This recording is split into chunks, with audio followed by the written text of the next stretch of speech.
E começando esse bloco, nós vamos conferir os serviços que são prestados pelo Clementino Fraga aos soropositivos. Aos 43 anos, uma data nunca saiu da memória de Marcos, 26 de julho de 2011.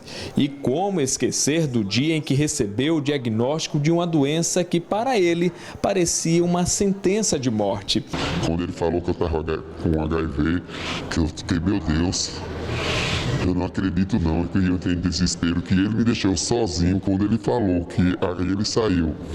Disse que a médica vinha trazer, a enfermeira vinha trazer o meu medicamento. A minha reação era pegar, colocar o lençol num dos ferros que tem dentro da enfermaria e me enforcar. Eu disse, não. Se ele falou que eu não era o único, não era o primeiro e nem era o último a ter essa doença, então eu teria que me conformar, entendeu? Para não acontecer, não passar a doença para outra pessoa e me manter e me cuidar. Apesar da notícia inesperada de que era portador do vírus da AIDS, Marcos sabe como contraiu o HIV. Eu tenho para mim que eu me contaminei com o vírus não tomando Pix na veia. Eu imagino assim, entendeu? Eu não imagino que foi usuário de drogas. Que eu era usuário de drogas.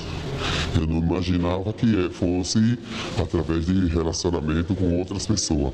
Mas sim, pelo fato de estar 2, 3 pessoas aí usando a mesma seringa. Usando a mesma seringa. Aí eu acho que eu peguei, foi através disso. Hoje, quase 5 anos depois da descoberta, Marcos tem orgulho de não sofrer com a doença. E isso graças ao tratamento e ao apoio que recebe no Complexo Hospitalar Clementino Fraga, onde encontrou todo o suporte necessário para enfrentar a AIDS. É o hospital de referência, em primeiro lugar, porque aqui você escolhe a comida. Você fala com a assistência social, a gente tem um bom atendimento com a assistência social, com a psicóloga, a gente está com algum problema, ela chega para a pessoa e explica direitinho. A assistência social da mesma forma, a nutricionista que vem todos os dias, pergunta o que é que a pessoa pode comer, o que a pessoa quer comer, se você está com diarreia, ela chega, não, você não pode comer isso, você pode comer aquilo, entendeu? Tudo aqui é balanceado, porque eu digo que esse é o hospital de referência para quem tem o problema do HIV. O Complexo Hospitalar Clementino Fraga foi fundado há 57 anos. No decorrer do tempo, se tornou uma referência estadual no tratamento da AIDS. Por aqui passam por dia cerca de 400 pacientes só no ambulatório. A assistência à população começa antes mesmo do diagnóstico. Ele vem, faz o teste rápido e, de acordo com o resultado do teste rápido, isso para ele fazer o teste, ele tem um acompanhamento antes e depois do teste com uma psicóloga ou assistente social, e depois do resultado, confirmando, ele faz todo o tratamento aqui, inclusive com a dispensação do medicamento também. Além da parte ambulatorial, os pacientes diagnosticados com HIV encontram aqui toda a estrutura necessária para tratar a doença, independente da gravidade do quadro clínico. O Hospital Clementino Fraga, como a gente diz, é um complexo hospitalar. A gente tem a parte ambulatorial, que tem os infectologistas e os médicos que vão acompanhar esse paciente com outras especialidades. Nós temos também o laboratório de análises clínicas, nós temos o centro de imagem, com toda a parte de imagem, tomografia, raio-x, endoscopia, colonoscopia, ultrassonografia, tudo o que precisa. Nós temos a internação, onde temos 50 leitos, hoje, 30 masculino e 20 feminino para AIDS. Temos o Hospital Dia, onde nós temos 8 leitos, 4 masculino e 4 feminino, que é aquele que o paciente vem, passa o dia às vezes para tomar uma medicação, um soro, uma hidratação, e no final do dia ele vai para casa. Nós temos o ADT, que é o atendimento domiciliar terapêutico, onde tem uma equipe multiprofissional de médico, nutricionista, fisioterapeuta, enfermeira, que vai até a casa daqueles que não podem vir para o hospital. E temos a UTI também para dar o suporte a esses pacientes que se agravam e precisam de um atendimento mais específico. E é tudo isso que garante aos pacientes o direito de enfrentar a doença com dignidade. É um hospital muito específico, não é um hospital geral. Quem já vem para cá, ele já vem direcionado ou já vem sabendo que precisa do nosso atendimento. É um hospital que a gente preserva muito o nosso paciente, a gente trabalha muito com a humanização, com acolhimento. Por quê? Doença infecto-contagiosa é uma doença que as pessoas já são automaticamente rejeitadas. Quando se sabe, a gente tem N casos aqui de situações que o paciente ele sente essa rejeição lá fora. Então, a gente tem que dar esse acolhimento para ele, essa humanização, para que ele chegue aqui e se sinta bem, queira continuar fazendo seu tratamento. Não é um tratamento fácil. E, com isso, a gente procurar dar o melhor dentro da Paraíba, no nosso serviço, para esse paciente que precisa daqui. Em se tratando de atendimento, da rede de atendimento em saúde, há ainda alguns relatos de que há dificuldade de alguns profissionais. A doutora Joana falou no bloco anterior que no início até os próprios profissionais de saúde tinham muita dificuldade em lidar com isso. Qual é a realidade hoje, doutora Joana? Essa dificuldade diminuiu, foi extinta? Como é que é feito o tratamento, a capacitação desses profissionais para lidarem com os pacientes soropositivos? Eu acho que foi muito informação, né? O acesso de cursos, treinamentos, palestras para profissionais de saúde, isso melhorou bastante, né? E no Clementino, por exemplo, se construiu uma rede de especialidades que são correlatas, né? Que a pessoa que vive com HIV pode precisar. Então, hoje é possível ter acesso a várias especialidades médicas dentro do próprio hospital. Então, isso facilitou bastante, né? E essa rede de informações, na verdade, né? Assim, quando você permite discutir, e o fato de que muitas vezes o diagnóstico também não vai ser feito ali naquele serviço especializado. Às vezes é o paciente que, por exemplo, vai num pré-operatório de uma cirurgia, é feito o teste de HIV e ele se descobre portador. Então, e os próprios profissionais também eles tiveram que lidar com essas situações, a despeito muitas vezes de não quererem, eles se viram na condição de ter que lidar com essa situação. Então, esses profissionais que têm que dar a notícia para o paciente, eles passam por uma capacitação especial ou vão aprendendo à medida que os casos vão surgindo? Assim, para a minha geração de médicos, né, assim, a gente antes não fazia parte da nossa formação, né? Quem terminou faculdade até o início dos anos 90 não existia na grade, não se discutia HIV. Hoje, para os mais recentemente formados, eles têm acesso, hoje faz parte, né? Porque a AIDS permeia todas as especialidades médicas e não médicas, né? Tem que ser discutido, isso é discutido na psicologia, no serviço social, na terapia ocupacional, em todos os cursos de saúde. E para quem se formou dos anos 90 para cá, né? Mas isso hoje, né? Hoje é muito mais fácil, não é? Isso já existe, as pessoas já sabem que vão ter que lidar em algum momento com uma pessoa que vive com HIV. Não é mais só o infectologista ou só o médico que está ali naquele serviço especializado, né? Os enfermeiros, médicos, todos os profissionais de saúde vão ter que de alguma forma se preparar para lidar com essa situação. A revelação, na verdade, hoje está muito mais na própria rede, na própria ponta, né, nos serviços básicos, onde é feito o teste, muitas vezes voluntariamente, do que num serviço especializado. Evandro, em relação à ONG, Associação Brasileira de Redução de Danos, vocês têm um público formado por pessoas que vivem nas ruas e pessoas também que têm contato com drogas, enfim, são pessoas que correm um risco maior. O trabalho de vocês também é redobrado nessa questão da prevenção. Como é que vocês fazem? Olha, eu não vou falar para você que ele é redobrado, porque assim, as pessoas que estão na ponta, trabalhando com redução de danos, fazem por amor de fato, né? Então, assim, é um prazer muito grande. Eu já estou fora da rua há um bom tempo, hoje eu estou mais em questão de capacitação, treinamento, essas coisas, mas eu sinto falta de estar na rua, né? Que a gente acostuma. Quem é acostumado, eu nasci na ponta, né?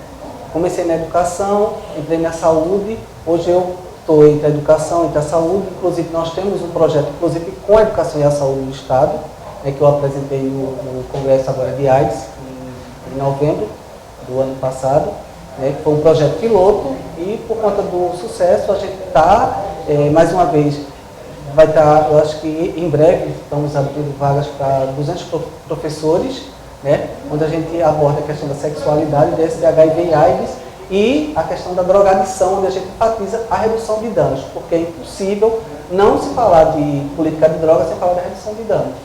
Vocês encontram mais resistência nessa população com que vocês lidam do que vamos dizer assim, a população tradicional? Com certeza, com certeza. É resistência sempre, né? Trabalhar com redução de danos é muito complicado, porque remete valores, remete muita coisa, né? A questão da religião, a questão da saúde, né? Porque existem os olhares, né? A saúde olha a redução do usuário como doente, né? A justiça como marginal, né? E a igreja como pecado. Então, tudo isso fica muito presente quando a gente quer trabalhar a questão da redução de danos, que a gente também trabalha com a questão da AIDS, que é muito vinculada ao pecado, ao medo e à morte. Né? Mas a gente está aí para isso e a gente tem que vencer. A gente está acontecendo e não está perdendo a dança em momento algum. Quando você usa o termo que, aliás, batiza a ONG, que é redução de dano, vem a nossa imaginação que, por exemplo, ao tratar com uma pessoa que é drogadicta, você não vai dizer para ela não usar drogas, mas para reduzir os riscos, é isso mesmo? Exato. A redução de danos é uma política de saúde pública. E o que é que a gente quer, né? Facilitando. Eu quero pegar aquela pessoa que está desacreditada, que está largada, está abandonada, eu quero tentar resgatar ela, né? Então, eu não vou trabalhar com você não pode, você não deve, você não faça, né? Porque nem todo mundo que faz droga quer parar. E as pessoas querem parar, não conseguem, né? E outras fazem aquele uso recreativo, né? Então, quando eu vou conversar com algum usuário, a primeira coisa que eu pergunto é de que forma você usa essa droga, né? Isso serve para as drogas lícitas e ilícitas. É porque às vezes a pessoa não é usuária, né, de uma droga que é discriminada, mas usa uma que é liberada e o dano muitas vezes é maior. Então a gente começa a criar estratégias, né? E hoje essas estratégias a gente cria até na educação com meninos do 5º ano, né? Porque eu sempre falo que a redução de danos, ele tem esse formato aqui, a gente tem que estar, o profissional de saúde, né, ele tem que estar vendo o que é que está afetando ele para ele criar as estratégias, independente de que espaço ele vai estar. Muito bem. Adriano, você lida com uma rede nacional de adolescentes e jovens que convivem com o vírus HIV. Você já disse que não sentiu nenhum constrangimento, nem foi discriminado de alguma maneira pela sua condição, mas certamente você já ouviu relatos. Qual é a realidade dos jovens, dos adolescentes e jovens em relação ao atendimento, ao tratamento na rede de saúde? Olha, de maneira geral, é razoavelmente bom, né? Nós temos estados que não, claro que se tratando de Brasil, né, nós temos várias realidades em vários espaços diferentes, né? Por exemplo, uma cidade como Palmas, né, onde nós temos um número ascendente de infecções pelo vírus, né, e, enfim, só temos um infectologista, entendeu? Então, único profissional. Um único profissional para uma cidade que tem 250 mil habitantes, né?